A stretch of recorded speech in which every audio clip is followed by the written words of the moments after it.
French is easy. Step 1, ignore half the letters. Step 2, pretend like you're slightly annoyed. And step 3, make a noise with your nose and hope for the sentence to form itself. Let's start with the biggest question. Why does French sound like this? Un.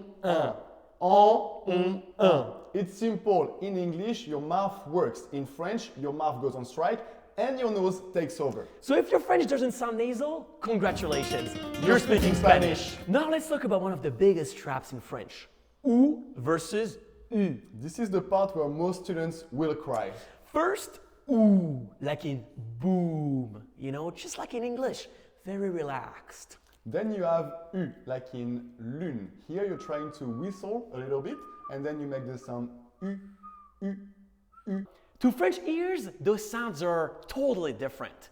To learners, identical. So let's go over some examples together. For ou, we have cou. For u, we have cu, Tu, tu, mou, mu, lou, lune, roux. ru. So now let's try something.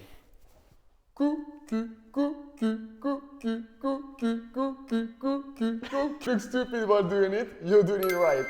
French spelling is basically that friend who never throws anything away. Every letter stays, even the useless ones. When we write O, we pronounce exactly one letter. We keep the extra letters for decoration.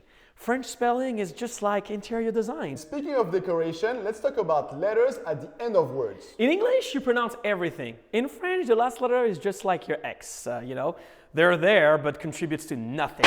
And here's the rule. I call it the STDX rule. You want to avoid STDs and you want to avoid your X? Think the same in French. Do not pronounce the letter S, T, D, and X at the end of words. So now let's go over some examples together. Don't say Paris. Say Paris. Do not say chat. Instead, say chat.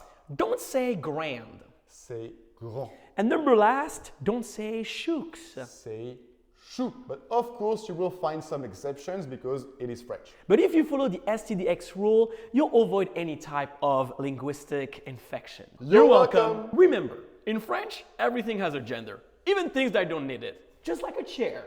In English, the chair. In French, la chaise. Her pronouns, she, her. Why? No one knows. Same person who made le pénis and le vagin, both masculine. If you're looking for logic, try German. But here's how to actually guess the genders. They are patterns, French patterns. Which means these patterns work until they betray you. Now let's go over the feminine endings. If a word ends with sion, T-I-O-N, or sion, S-I-O-N, or even te or et, it's usually feminine. Or anything that ends with a cute sound, it's probably feminine too. For masculine endings, we have age, isme, voir, and ment. So if it sounds heavy, abstract, or depressing, masculine. The French R is the reason why most French learners need therapy. And it's actually not as hard as you think. The only thing that you have to do is to think about the word air in English and you add a little bit of gargling. For example, air. That's simple. And if you can't do it, don't worry. Even French babies can't do it at first. Let's go over some survival tips whenever you come to France. The first one, the greeting. Ça va. Ça va? Ça va? Ça va. Ça va. Oh, Ça va? Ça va? Ça va. Well, the first one, ça va, means how are you? The second one, ça va, means I'm good. And if you want to ask, what about you? Just ask, ça va. All right, next. Now, the French sounds. The first one is which is called a mouth fart. So if you don't know something in French, instead of saying je ne sais pas or je sais pas, just throw a. And now we also have ba. It's mostly whenever you don't really know, whenever you're in the emotion and you just want to say ba. You can use it at any point, at the beginning or at the end of the sentence. And the French loading screen sound is the following. Kind of similar to the ba, but slightly different. It's time now to talk about one of the scariest things in French, conjugation. But before you leave this video, trust us, we've got you. We have 3 tips for you to be able to speak like a native. The first one is whenever you write il, elle at the plural. What happens then? Do not pronounce the ENT when you're conjugating, for example, at the present tense. So, for example, do not say il parlant or il parlant. Say Il parle. We'll do one more. Instead of il mangeante, say Il mange. do not pronounce the ENT. Okay? So basically you're writing 3 letters, but 0 of them are pronounced. It's basically the French minimalism.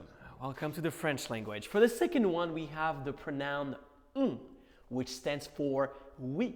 So if you're with a group of people, including yourself, instead of using nous, use un. So we're going to use the same verb as earlier.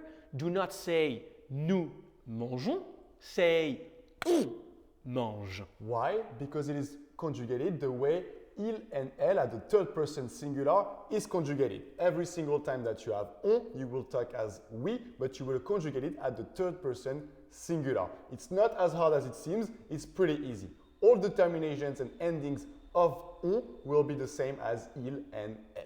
All you need to remember is that we have two ways of saying we in French. The formal form, which is nous, and the casual way, which is on.